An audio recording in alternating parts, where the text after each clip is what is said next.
Hallelujah. क्या आप खुश हैं? आमीन। आइए इससे पहले हम वचन में जाएं, हम अपने हाथों को उठाएं Before we go into the word, let us lift up our hands wherever we are और आत्मा और सच्चाई से आप उसके नाम को पुकारें। and call out to His name with spirit and truth. वो नाम जो हर एक नामों में श्रेष्ठ है, The name that is above every other name. वो नाम जिसको पुकारने भर से वचन कहता है कि मानव जाति उद्धार पाती है। The name that just by calling on that name, mankind is saved. जो आप आज चाहते हो कि परमेश्वर आपके लिए करे, आप उससे बोलो। Whatever you want that the Lord should do for you today, tell Him now. अपने मुंह को खोलो और उससे बोलो, प्रभु तू जीवित परमेश्वर है, तू इस घर में है, तू इस घर में चलता फिरता है। Tell Him, Lord, you are alive, you are the living God, you are here in this house and you walk in this house. उसको कहो कि प्रभु एक बड़ी उम्मीद के साथ मैं आज तेरे भवन में आया हूँ, तेरे भवन में आई हूँ। Tell Him, Lord, I have come with great expectations in your house today.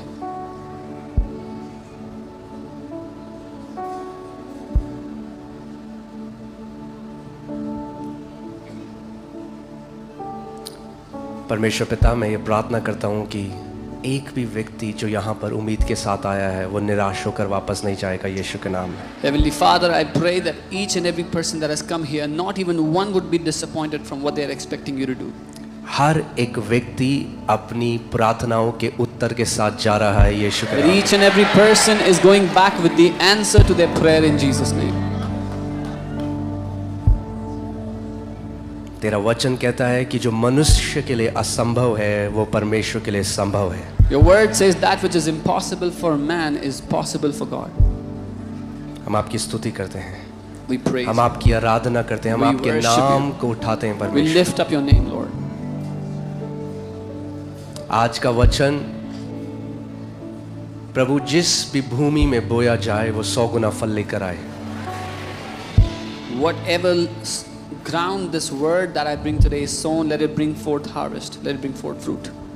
I bind every hindrance in the name of Jesus. मैं हर एक रुकावट को बांधता हूँ यीशु के नाम में। Every spirit that tries to stop the word to fall into people's heart, I bind those unclean spirits in Jesus' name. हर एक आत्मा जो वचन को रोकती है लोगों के दिलों पर उतरने से, उन गंदी आत्माओं को मैं बांधता हूँ यीशु के नाम में। Let Jesus be glorified today. यीशु की महिमा होने पाए आज। In Jesus' name. यीशु के नाम में। Amen. Amen.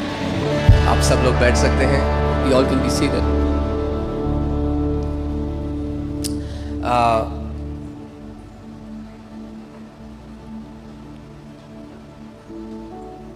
हम लोग, अगर आपको नहीं पता, मैंने अनाउंसमेंट किया था, इस कमिंग वेंसडे से यानी बुधवार से हम लोग 40 दिन के उपवास में जा रहे हैं।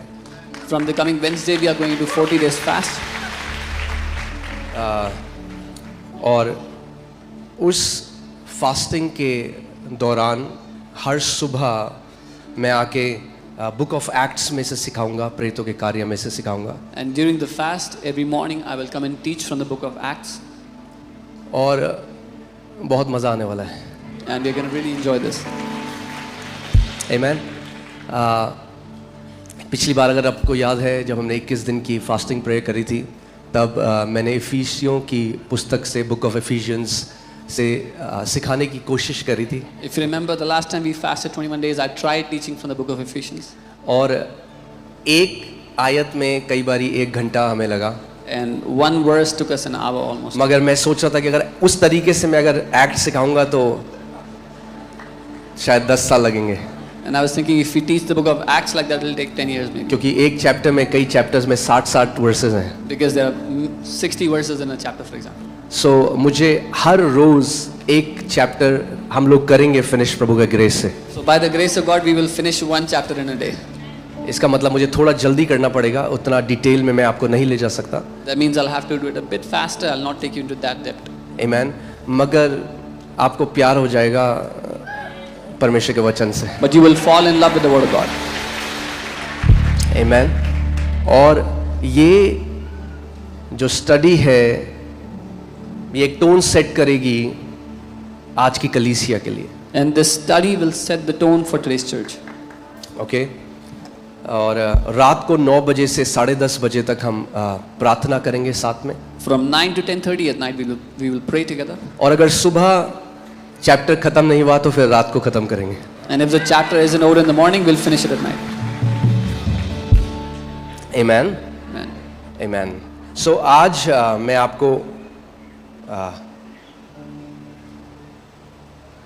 I believe जो आज हम वचन सीखेंगे उससे एक स्पीड आप अपने जीवन में देखेंगे। I believe the word we're going to learn today, you're going to see a speed in your life because of it. प्रभु यीशु मसीह ने मत्ती 6 अध्याय में 3 चीजों के बारे में मेनली सिखाया। Lord Jesus taught about 3 things mainly in Matthew chapter 6. Okay और प्रभु ने कहा when you pray, And the Lord said, जब तुम प्रार्थना करो, जब तू प्रार्थना करे, when you pray. ये नहीं कहा अगर तू प्रार्थना करे, He didn't say if you pray, ये कहा जब तू प्रार्थना करे। but he said when you pray. That means Jesus expects his people that they would be praying people. इसका मतलब यीशु अपने लोगों से ये उम्मीद करते हैं कि उसके लोग प्रार्थना करने वाले लोग हैं। Amen? प्रार्थना करना केवल जो परमेश्वर के सेवक हैं केवल उनका नहीं, मगर हर एक उस व्यक्ति का जो मसीह में है, ये आपका लाइफस्टाइल होना चाहिए, आपकी जीवन शैली होनी चाहिए। Prayer is not just meant for those who serve God or servants of God, but for each and every believer, prayer should be a lifestyle. Amen? और अगर हमारे जीवनों में प्रार्थना नहीं है तो हम कभी भी वहां नहीं पहुंच सकते और वो इम्पैक्ट नहीं ला सकते जो परमेश्वर चाहता है कि हमारे द्वारा हम लेकर आए। And if we do not pray, we can never reach to the place where the Lord wants to take us or the impact that He wants us to have. Okay so प्रभु ने जब शुरू किया तो प्रभु ने कहा ऐसे मत प्रार्थना करना जैसे ढोंगी करते हैं, क्योंकि उसने कहा hypocrites love to pray. And He said, when He started, He said, don't pray like the hypocrites, क्योंकि ढोंगियों को प्रार्थना करने से प्यार है। For they love to pray, उनको प्रार्थना करना बड़ा पसंद है, उनको प्यार है प्रार्थना करने से। Not because they love God, इसलिए नहीं कि वो परमेश्वर से प्यार करते हैं। they love to pray because it gives them a platform to appear spiritual before people. उनको प्रार्थना करने से इसीलिए प्यार है क्योंकि उनको लोगों के सामने आत्मिक दिखने के लिए मंच मिलता है उससे। इसीलिए आप जो करते हो मसीह में उससे ज्यादा जरूरी ये है कि आप क्यों वो करते हो जो आप करते हो। Which is why what you do in the Lord, more important than that is why do you do what you do in the Lord? क्योंकि प्रभु यीशु मसीह ने कहा ये फरीसी, ये जो ढोंगी हैं, ये भी प्रार्थना करते हैं, मगर तुम जो मेरे लोग हो उनकी तरह प्रार्थना मत करना। Because Jesus said these Pharisees, these hypocrites, they also pray, but you my people do not pray like them. Okay so प्रभु ने बताया कि ऐसे प्रार्थना नहीं करनी। The Lord said, do not pray like this. मैं जब तुम प्रार्थना करो तो अपने कमरे में जाओ, When you pray, go into your room, और पिता जो गुप्त में देखता है and Father who sees in secret तुम्हें खुले में पुरस्कार देगा, रिवॉर्ड देगा, will reward you openly, उसका प्रतिफल देगा। will give you the reward. इसका मतलब अगर हम बाइबल के इस अध्ययन को देखें और समझें, इसका मतलब प्रार्थना प्रतिफल को लेकर आता है। This means if we study the Bible here and understand, it says prayer brings reward. Okay? That means if you have a praying lifestyle, अगर आपका प्रार्थना की जीवन शैली है, you will walk. Your life will be filled with the rewards of God. तो आपकी जिंदगी परमेश्वर से प्रतिफलों से भरी होगी। Amen? कितने लोग चाहते हैं that your life will be full of God's reward? How many people want their life to be full of God's reward? अब मुझे पता है कई लोग बोलेंगे हाँ हम मसीह के पीछे इसलिए नहीं जाते कि हमें रिवॉर्ड। अरे आप नहीं कह रहे हो, मसीह ने बोला, यीशु बोल रहे हैं Yeah, I know some कि people पिता रिवॉर्ड देगा। तो डोंट टेल मी दैट, उसने नहीं कहा तुम मांगोगे, उसने कहा तुम प्रार्थना करो, रिवॉर्ड पिता देगा। He didn't say you will ask for it, he said you pray, the Father will give the reward. We don't pray for reward. हम उपवास प्रार्थना इसलिए नहीं करते कि We reward pray for him. हम उसके लिए प्रार्थना करते He is the one who gives reward. हैं। वो है जो वो देता है We प्रतिफल। are not after reward. हम प्रतिफल के पीछे We are नहीं, after him. हम उसके पीछे हैं।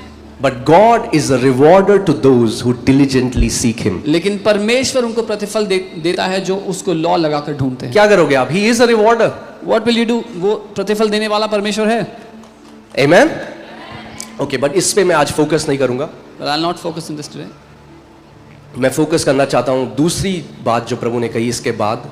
The second thing that फिर Jesus उसने said, कहा और जब तू उपवास करे and he said, when you fast, तो ढोंगियों की तरह मत करना, do not fast like the hypocrites, क्योंकि अपना चेहरा उदास कर लेते हैं because they put on a sad कि लोगों के countenance, सामने वो दिख सकें कि वो उपवास कर रहे हैं। that they might appear to be fasting before men. और फिर प्रभु ने कहा उनको भी कोई प्रतिफल नहीं मिलेगा। And the Lord said, they will have no reward.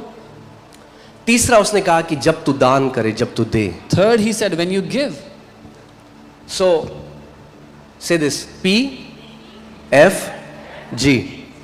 prayer, fasting, giving, prayer, प्रार्थना, fasting, उपवास giving. और देना. These can be three powerful weapons if you know how to yield them. ये 3 शक्तिशाली हथियार हो सकते हैं अगर आप इसको कैसे इस्तेमाल करना सीख गए. ओके और इन तीनों की एक बहुत अगर एक विश्वासी के जीवन में ये तीनों चीज नहीं है, If these 3 things are not in the life of a believer, आप वो मिस करोगे जहां परमेश्वर आपको ले जाना चाहता है। you will miss where God wants to take you. सो इसका मतलब वैसे ही जीसस ने कहा when you fast, when you pray, when you give. इसका मतलब यीशु मसीह ये मानते हैं कि मेरे लोग प्रार्थना करने वाले, उपवास करने वाले और उदारता से देने वाले होंगे। Jesus said, जब तुम प्रार्थना करते हो, जब तुम उपवास करते हो, जब तुम देते हो. So Jesus expects that my people are the people who pray, fast and give.